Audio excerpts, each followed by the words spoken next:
अस्सलाम वालेकुम प्यारे दोस्तों, उम्मीद है कि आप सब खैरियत से होंगे। मैं हूं आपकी राइटर फ़ाइज़ा शेख और आज हाज़िर हूं शब-ए वहशत की एपिसोड नंबर 2 के साथ।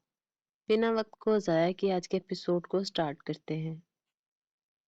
निशु बच्चे अपने हाथी भाई को खाना नहीं दोगी? मीर हातिम उसे जाता देख नरमी से बोला था। अपने पीछे हाथी भाई की आवाज़ सुनकर वो साकत हुई थी। दुआएं यूं भी कबूल होती हैं। जी हाथी भैया अभी देती हूँ, आप बैठे। मीर हातिम निशा को खाना लगाने का कहते चेयर घसीटकर उस पर आन बैठा था। निशा जल्दी जल्दी खाना गरम करती टेबल पर लगाने लगी। आज तो जैसे दुआओं की कबूलियत की रात थी। उसके दोनों भाई सालों बाद उसके साथ थे। इस दिन के लिए न जाने वो कितना तरसी थी। मुझे आपसे कुछ कहना है, निशा डरते हुए बोली थी। मीर हातिम अब बचपन वाला हाथी भाई नहीं रहा था। वो मीर हातिम बख्त बन गया था। वही मीर हातिम बख्त जिसके गुस्से से हवेली में हर कोई वाकिफ था। जी गुड़िया, बोलो क्या कहना है, मैं सुन रहा हूँ। मीर हातिम ने नरमी से जवाब दिया था। भैया अब आप कहीं नहीं जाएं प्लीज। बाबा भी हमसे बात नहीं करते और मम्मा भी नाराज रहती हैं। सब हमें मनहूस कहते हैं। भैया आप नहीं जाना कहीं। मीर हातिम को सारी बात बताते वो रो पड़ी थी। इससे पहले मीर हातिम उसे चुप कराता एक सुरीली मगर करख्त आवाज उसके कानों में पड़ी थी। निशा, तुम्हें कब तमीज आएगी? हर किसी से अपने पेरेंट्स को डिस्कस करने लग जाती हो, शर्म आनी चाहिए तुम्हें। ये मामा जो उसकी बातें सुन रही थी उसे मीर हातिम से इल्तिजा करते देख चिल्लाई थी। मीर हातिम ने भी गर्दन मोड़कर आने वाली को देखा था, जो लेमन लॉन्ग शर्ट और वाइट ट्राउजर के साथ वाइट दुपट्टा ओढ़े काफी खूबसूरत लग रही थी। तीखी नाक गुस्से के बाइस सुर्ख हो रही थी। लब और गाल सुर्खी छलका रहे थे। आपी मैं तो बस भैयू।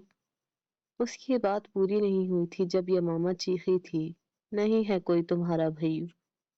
आई समझ, हर ऐरे गैरे के सामने शुरू हो जाती हो। यमामा सख्ती से बोली थी। उसका बस नहीं चल रहा था निशा को एक दो लगा दे। Just shut up.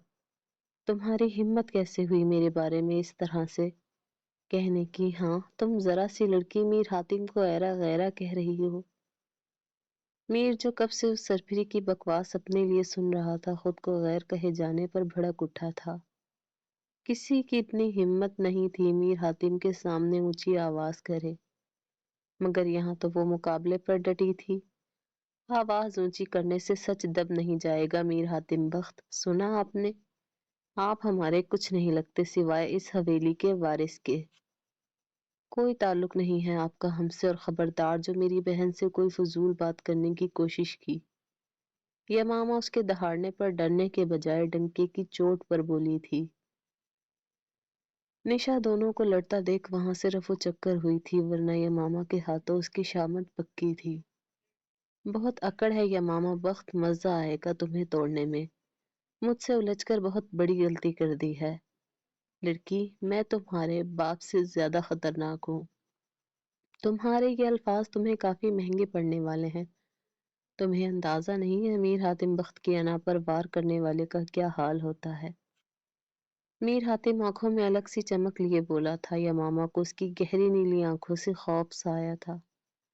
कुछ अलग सा तासुर था उसकी निगाहों में जिसने यमामा को सहमा सा दिया था।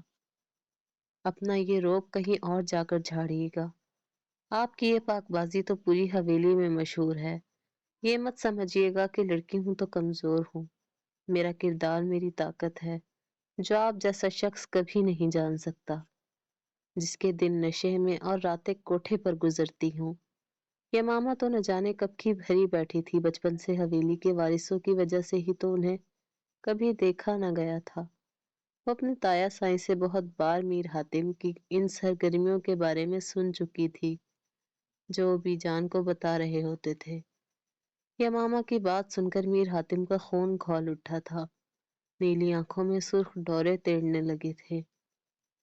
वो पागल जुनूनी होता यमामा को बाजुओं से दबोच कर करीब कर गया, इतना कि यमामा को अपना गाल उसकी गर्म सांसों से झुलसता हुआ महसूस हुआ।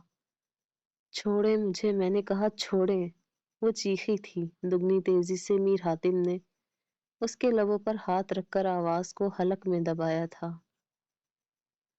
उसने जबड़े इतनी सख्ती से भींचे हुए थे कि माथे की रगें उभरने लगी थी, सफेद रंगत जब्त से सुर्ख पड़ने लगी थी। यमामा तलाल बख्त, मेरे किरदार के बारे में बोलने वाली तुम होती कौन हो? हाँ, तुम्हारी इतनी हिम्मत, मुझसे सवाल करो। हाँ, मैं हूँ बुरा, तुम्हारी सोच से ज्यादा बुरा। अब अपनी खैर मनाओ, क्योंकि जो मैं तुम्हारे साथ करने वाला हूँ उसे तुम ता कयामत तक नहीं भूल पाओगी। ये वादा है मीर हातिम बख्त का। मीर कहकर झटके से उसे छोड़ता वहां से निकलता चला गया। पीछे यमामा अपने बाजुओं पर उसकी उंगलियों के निशान देखती कई अलकाबात से नवाजने लगी। मीर हातिम की उंगलियों के निशान उसके सफेद बाजुओं पर जिल्द तक खप गए थे। वो आंसुओं का गोला हलक में उतारती अपने कमरे की तरफ बढ़ गई। अभी तो न जाने क्या कुछ बर्दाश्त करना बाकी था।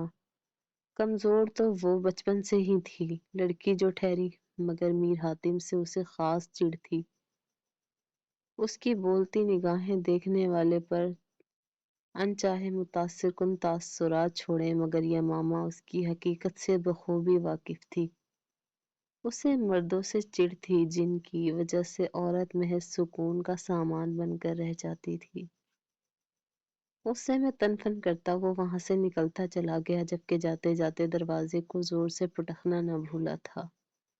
यमामा ने उसकी अना उसकी गैरत को ललकारा था जो उसे किसी भी सूरत गवारा न था। यमामा, तुम्हें तो अब हातिम बख्त ऐसा सबक सिखाएगा कि तुम्हारी अगली नस्लें याद रखेंगी। खुद के गुस्से पर काबू पाने की कोशिश करता वो इश्तियाल के आलम में बोला। गुस्सा जब्त करने के बायस माथे पर नमूदार होती शिकनें बढ़ती जा रही थी। वो लड़की आज उसके आखिरी जब्त तक को आजमा गई थी, और जब तक वो उसको सबक न सिखा देता किसी सूरत उसे सुकून नहीं आना था। मीर हातिम से भिड़ने की हिम्मत सिर्फ यमामा तलाल ने की थी, जिसका खामियाजा उसे हर सूरत भुगतना था। ये उससे अगले दिन की बात थी, जब यमामा छत से कपड़े उतारती उन्हें रूम में रखने जा रही थी कि उसकी नजर हातिम बख्त पर गई, जो निशा के रूम से निकल रहा था। उसके माथे पर कई बल नमूदार हुए थे। दोनों की नजरें एक दूसरे की जानिब उठी थी, लेकिन इंतहाई नखवत से दोनों ही रुख फेर गए। हातिम के जाने के बाद वो सीधा निशा के पास चली आई। निशा, तुम पागल हो? क्यों इस जाहिल इंसान को अपने कमरे में आने दिया तुमने? निहायत गुस्से के आलम में वो सीखता होती निशा पर चिल्ला रही थी। आप ही, क्या हो गया? सब खैरियत? आप ऐसे गुस्सा क्यों हो रही हैं? या मामा के चीखने पर वो हैरत और गम के आलम में बोली थी। मैं ठीक हूं या नहीं, तुम शायद पागल हो गई हो। क्यों हातिम जैसे जहरीले इंसान को यहाँ आने दिया तुमने? आप ही, मैंने सिर्फ अपनी बुक्स के लिए भाई को कहा था, वही देने आए थे। उसने निहायत नरमी से कहा था। भाई? सीरियसली? कितनी बार तुम्हें कहा है हमारा कोई भाई नहीं है, तुम्हें समझ क्यों नहीं आती? मजाल है जो तुम्हें समझ आ जाए। आइंदा से तुम्हें इस घटिया इंसान के साथ ना देखूं, मैं समझ रही हो? उससे मैं खोलते हुए निशा पर चिल्ला रही थी। पर आपी, उसने एहतजाज करना चाहा था, पर वर कुछ नहीं, जो कहा है उसे मानो गुड़िया। जी, आप नाराज तो ना हो? मैं वादा करती हूँ आइंदा उनसे बात नहीं करूंगी। नरमी और प्यार से कहती वो यमामा को गले से लगा गई थी। हातिम वक्त पिछले कई घंटों से बैठा इस हरामजाम को अपने हलक से नीचे उतार रहा था। साथ ही कई गहरी सोचें थी जो उसको अपनी लपेट में लिए हुए थी। यमामा की बातें अभी भी उसके कानों में गूंज रही थी। मैं बदकिरदार हूँ। मैं कोठे पर रातें गुजारता हूँ। हाथ में थामे मशरूब के गिलास को गुस्से के आलम में देखते हुए बड़बड़ा रहा था। यमामा डार्लिंग, अब तुम्हें इसी बदकिरदार कोठे पर रातें गुजारने वाले ही शख्स के साथ सारी जिंदगी रहना पड़ेगा। तुम पाकबाज, तुम्हारी हर रात अब इस कोठे पर जाने वाले शख्स के साथ गुजरा करेगी। तुम बस एक बार देखती जाओ मैं क्या करता हूँ। तुम्हें अज़ियतों के सफ़र से ना गुज़ार दिया तो मेरा नाम भी हातिम बख्त नहीं। पछताओगी तुम अपने लफ्ज़ों पर, पछताओगी तुम उस घड़ी पर जब तुमने ये बात कही, पछताओगी तुम अपनी उस ज़बान पर जिससे तुमने ये जुमले अदा किए और मुझ पर, हातिम बख्त की ज़ात पर सवाल उठाया। उसने दाँत किचकिचाते हुए कहा था और देखते ही देखते वो तमाम मशरूब एक सांस में खाली कर गया। दिन पर लगाए उड़ रहे थे, एक हफ्ते का वक्त गुजर चुका था, घर में अमन और सुकून था। इस दिन के बाद यमामा और हातिम बख्त का आमना सामना नहीं हुआ था। यमामा भी पुरसुकून थी कि चलो इस जैसे जल्लाद और घटिया इंसान की मौजूदगी उसे झेलनी नहीं पड़ती, लेकिन वो क्या जानती थी कि यह खामोशी आने वाले तूफान से पहले का सन्नाटा था जो उसकी जिंदगी से सब खुशियां उड़ा कर ले जाने वाला था। माँ जान, ये हातिम कहाँ है? हफ्ता हो गया घर नहीं आया। मीर बख्त भी जान से गोया हुए थे। मालूम नहीं बख्त बस मुझे ये बता कर गया था किसी जरूरी काम से जाना है, आज शाम तक आ जाएगा। बेटे के सवाल पर वो आहिस्तगी से जवाब देती बोली थी, ये लड़का हद दर्जा खुदसर होता जा रहा है। आपको बता दिया पर बाप को बताना गवारा नहीं किया, ना हंजार। कहते वो गुस्से से उठकर वहां से चल दिए, जबकि बीजान अपने जिद्दी और अड़ियल बेटे को देख नफी में सर हिलाती रह गई, जैसे कह रही हूँ कि जैसा बाप वैसा बेटा। वो कौन सा कम जिद्दी रहे थे अपने दौर में, बल्कि अब भी अच्छे खासे ही अड़ियल थे। शाम का वक्त था, सब मेज पर बैठे सुकून से खाना खा रहे थे, सिवाय मीर हातिम के जो बड़ी फुर्सत से यह मामा का जायजा ले रहा था। जबकि हातिम बख्त को देख के मामा ने कड़वा सा मुंह बनाया था, जो कि हातिम बख्त की नजरों से मख्फी न रह सका। बीजान, आपकी ख्वाहिश थी ना मेरा सेहरा सजा देखने की, तो मैं तैयार हूँ। बस लड़की मेरी पसंद की होनी चाहिए। मीर हातिम बीजान को देखते हुए बोला था, जो खुशी से निहाल हो गई थी पोते की बात सुनते। हाँ मेरे बच्चे, बताओ कौन है वो लड़की, कहाँ रहती है? मैं खुद जाऊंगी तुम्हारा रिश्ता लेकर। बीजान खुशी से फूले नहीं समा रही थी। मुझे या मामा से शादी करनी है। पुरसुकून माहौल में खाने के दौरान हातिम बख्त की आवाज ने सबको अपनी जानिब मुतवज्जा किया था, जिसे सुन सभी एक लम्हे को रुके, जबकि ये मामा का निवाला हलक में ही अटका रह गया था। हातिम बख्त के ये अल्फाज किसी शीशे की मानिंद अपने कान में पिघलते हुए महसूस हुए थे। क्या? ये मामा? बीजान की तो खुशी की इंतहा न रही थी। अपने लाडले पोते के मुंह से ये बात सुन वो तो जी जान से राजी थी। जी बिल्कुल ये मामा, मैं ये मामा से शादी करना चाहता हूँ। चेहरे पर सख्त तासुरात सजाए वो खाना खाते हुए बोला था। क्यों नहीं पुत्र, बल्कि हमें तो बहुत खुशी है, बीजान सदके वारी जाते हुए बोली थी। जबकि बीजान की बात सुन ये मामा अपनी निशस्त पर से खड़ी हो गई थी। मैं मुझे नहीं करनी इनसे शादी, मैं ये शादी हरगिज नहीं करूंगी। उन्होंने कहा, आपने मान लिया? कोई मुझसे भी तो पूछे कि मैं क्या चाहती हूँ। ये मामा की बात उसकी दीदा दिलेरी पर हातिम बख्त ने अबरू झुकाते उसे देखा, जैसे दाद दे रहा हो। बस यह मामा बहुत हुआ। एक लफ्ज और नहीं, तुम्हें मेरे हातिम से अच्छा जीवन साथी नहीं मिल सकता। मैंने कह दिया तो बस कह दिया, तुम्हारी शादी उसी से होगी। अपने लफ्जों की सूरत वो इन्हें वार्न करती बोली थी, जबकि यह मामा गुस्से से उठकर अपने कमरे में चल दी। इस बीच मीर बख्त और यमामा के वालिदैन खामोश थे, क्योंकि वो सब जानते थे कि बीजान ने जो एक बार फैसला सुना दिया वो अटल होता है। इसी हफ्ते में यमामा और हातिम बख्त का निकाह था। हातिम के हुक्म के मुताबिक निकाह सादगी से रखा गया था, लेकिन घर के दोनों बड़े बच्चों की शादी थी, इसीलिए नाना करते भी सब ढेर सारी तैयारियों में मसरूफ थे। यमामा हर तैयारी बेदिली से देख रही थी और बर्दाश्त कर रही थी, जबकि हर करीब आता दिन हातिम बख्त के दिल को सुकून बख्शता था, क्योंकि उसकी मर्जी जो पूरी होने वाली थी, उसकी अना को तस्कीन पहुंचने वाली थी, जब वो यमामा की अना और अकड़ को चकनाचूर कर डालता। आप ही ये देखें कैसा है। निशा एक इंतहाई नफीस सी मैक्सी यमामा को दिखाते बोली, जबकि वो जो आगे ही जब्त किए बैठी थी उठाकर उस मैक्सी को दीवार पर दे मारा। हटाओ इन सब चीजों को मेरे सामने से, सब जहर से भी ज्यादा जहरीली मालूम हो रही हैं। झटक कर कहती वो अपने बालों को थाम कर नोचने लगी।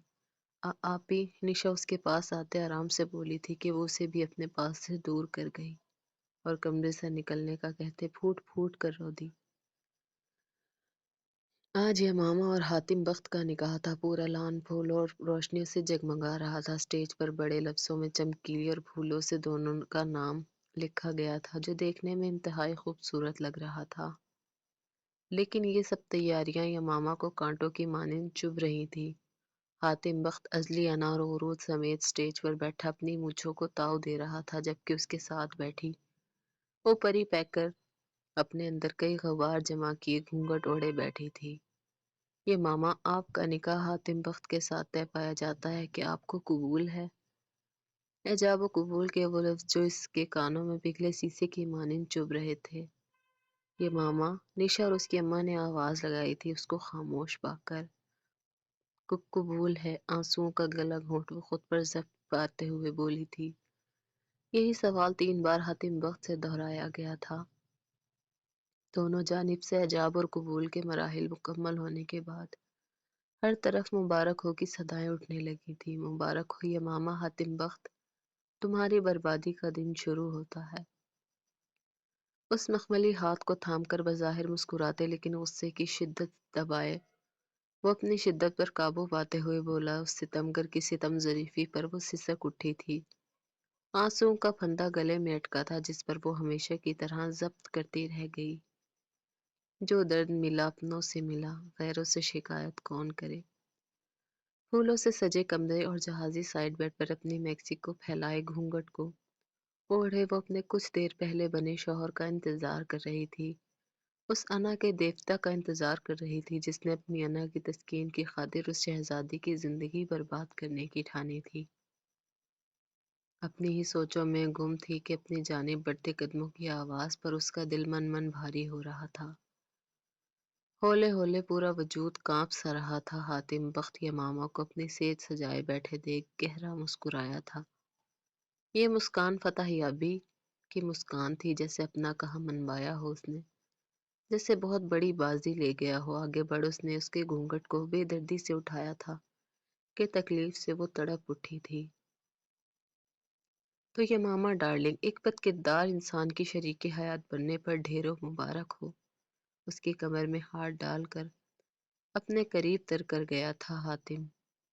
کیسا لگ رہا ہے کہ کوٹھوں پر جو دوسری طوائفوں کے ساتھ رات گزارنے والے انسان کی سیج سجا کر کہتے اس کے بالوں میں لگی ان پنوں سے سیٹ کیے گئے جوڑے کو بھی کھول گیا تھا وہ، کہ اپنی دفاع کے لیے یمامہ اس کو خود سے دور کرنے لگی، جبکہ حاتم ان مزاحمت کرتے ہاتھوں کو بھی بے دردی سے تھام گیا۔ کل طوائف نے رات رنگین کی تھی، آج تم کرو گی ویسے بھی۔ ہماری ویڈنگ نائٹ ہے نا ڈارلنگ، اسی لیے یہ احتجاج کچھ جچتا نہیں ہے۔ یمامہ کے خاموش نکلتے آنسوؤں کو بے دردی سے وہ صاف کرتے ہوئے بولا تھا۔ کیسا لگ رہا ہے ایک بد کردار شخص کی بیوی بن کر؟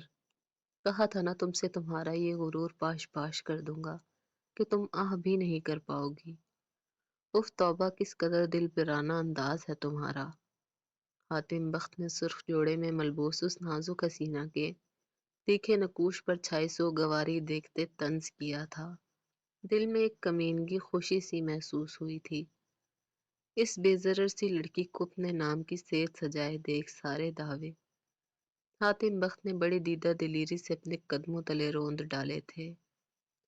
بہت مطمئن لگ رہے ہو مجھے یوں اپنے لیے سجا سورا دیکھ کر۔ کیا فائدہ تمہاری نام نہاد انا کا جب میرے دل میں کوئی اور موجود ہے؟ تم بتاؤ حاتم بخت، کیا احساسات ہیں یہ جان کر کے تمہاری بیوی تمہاری دسترس میں آج کی رات بھی کسی اور کو یاد کر رہی ہے؟ اپنے خوبصورت مخروطی ہاتھوں کی انگلیوں کو دلکش حرکت دیتے وہ بڑے کر و فر سے بولی تھی کہ میر حاتم بخت کو اپنے ضبط کی تنابیں ٹوٹتی ہوئی محسوس ہوئیں۔ اس کی باتیں میر حاتم کی انا پر کاری وار کر رہی تھی۔ وہ جو سمجھ رہا تھا اسے قید کر کے اپنے نام کرے گا، یہ بے خوف انداز اسے دہلا گیا تھا۔ آج تک کسی کی ہمت نہ ہوئی تھی میر حاتم بخت سے الجھنے کی، اور یہ ذرا سی لڑکی نہ جانے کون سی قیامت ڈھانے والی تھی۔ میں جانتا ہوں یہ جھوٹ تمہارے کردار پر سوٹ نہیں کر رہا، تم مت ہی بولو، تم صرف میر حاتم بخت کی ہو सर से पाँव तक तुम पर सिर्फ मेरा हक है। दूर रहो हातिम बख्त, बेशक मैं तुम्हारे निकाह में आ गई हूँ, लेकिन तुम जैसे इंसान को शौहर का दर्जा देने पर मैं थूकती हूँ।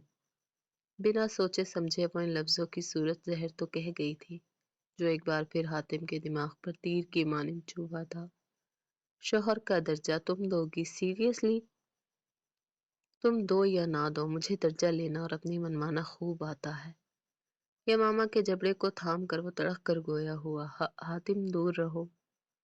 उसको खुद पर हावी होता देख वो अपना तनफ्फुस खो रही थी, जबकि वो उसके इन लफ्जों को ही कैद कर गया था। यमामा बिन पानी के मछली की मानिंद तड़पी थी वो उसकी कुर्बत में। इससे पहले कि वो कोई इंतहाई कदम उठाता, फोन पर बजती बेल की आवाज पर उसकी जान बख्शी हुई, जहां पर सफदर कॉलिंग जगमगा रहा था। कॉल रिसीव किए कान से लगाया था, जबकि आगे से मिलने वाली खबर को सुनता। वो यमामा को छोड़ भागते हुए बाहर की जानिब गया। पोर्च में आते उसने गाड़ी को जन से भगाया था, शहर की जानिब। शहरयार की कॉल आई थी, जिसने उसे नूरे के बारे में अस्पताल में दाखिल होने की खबर दी थी, क्योंकि हातिम बख्त के निकाह का सुनकर उसने खुदकुशी करने की कोशिश की थी। पार्किंग में गाड़ी रोकता वो दौड़ते हुए अंदर की जानिब गया, जहां वो रूम में दाखिल हुई थी। हातिम बख्त के आने की खबर सुन वो इससे मिलने से इनकार कर चुकी थी, जबकि वो किसी की भी परवाह किए जबरदस्ती अंदर गया था, जहां वो बाएं हाथ पर पट्टी बांधे ड्रिप लगाए लेटी हुई थी। ये क्या फजूल हरकत है नूरे? आगे बढ़ वो गुस्से के आलम में बोला। फजूल हरकत मैंने की है हातिम या आपने? मोहब्बत का यकीन दिलाकर शादी किसी और से की। सही कहते हैं हम, कोठे वालियां सिर्फ वक्ती सामान होती हैं आबशान वालों के लिए, जबकि बीवी खानदानी लड़कियां बनती है। ये कहते कुछ बेमोल आंसू उसके चेहरे को भिगो गए थे। नहीं नूरे, मेरी जान, कैसी बातें कह रही हो? यमामा से शादी करने का मकसद कुछ और है, जबकि तुमसे मेरा सुकून हो। उसके माथे पर बोसा देते मीर हातिम बड़े सुकून अंदाज में बोला था, क्या वाकई सच कह रहे हैं आप? अगर आपकी बात में सच्चाई है तो मुझसे अभी और इसी वक्त निकाह करे, वरना मैं मर जाऊंगी, मुझे मर जाने दें। कहते वो अपनी ड्रिप को निकालने लगी थी, जबकि फौरन से पहले आगे बढ़ हातिम ने उसके हाथ पर हाथ रखा। मैं करूंगा निकाह। हातिम वक्त की बात सुन उसने हैरत से उसकी जानिब देखा, जिसका चेहरा उसके वापस आने पर खिल चुका था। हातिम बख्त के लफ्ज उसको नई जिंदगी दे गए थे। कुछ ही देर में वो सारे इंतजामात कर चुका था। शहरयार एक हफ्ते बाद हवेली के हंगामों को बर्दाश्त करता वापस शहर आ गया था। उसे हवेली पर रहने से कोई मसला नहीं था। मसला दिल का था, जो बस अपनी कातिल हसीना के दीदार के लिए रत जगह करवा रहा था। वो फ्लैट आने के बजाय आहत के घर चला आया था, क्योंकि पार्क आहत के घर से काफी करीब था। उसने अपने खास आदमी को इस काम पर लगाया था, जो इस दिन की पार्क के बाहर की फुटेज निकलवा रहा था। क्योंकि वो बहुत बड़ा और मशहूर एरिया था, शहरयार को बेचैनी से इंतजार था कि कब उसे पूरी मालूमात मिलेगी और कब वो अपनी हसीना से मिले। वैसे शहरी, तुझसे ऐसी उम्मीद नहीं थी, तूने मुझे याद भी नहीं किया, और जब साहबजादे को खुद काम है तो कैसे? अहद याद आ गया, बड़ा ही बेमुरव्वत इंसान है वैसे तू। अहद उसे बेड पर फैले देख बोला था। अहद एक नॉर्मल घराने से ताल्लुक रखता था। उसकी फैमिली मीरपुर में आबाद थी। यहाँ वो स्टडी के लिए आया था और फिर यहीं का होकर रह गया। उसके अकेले होने की वजह से ही शहरी ने उसके पास आने का सोचा था।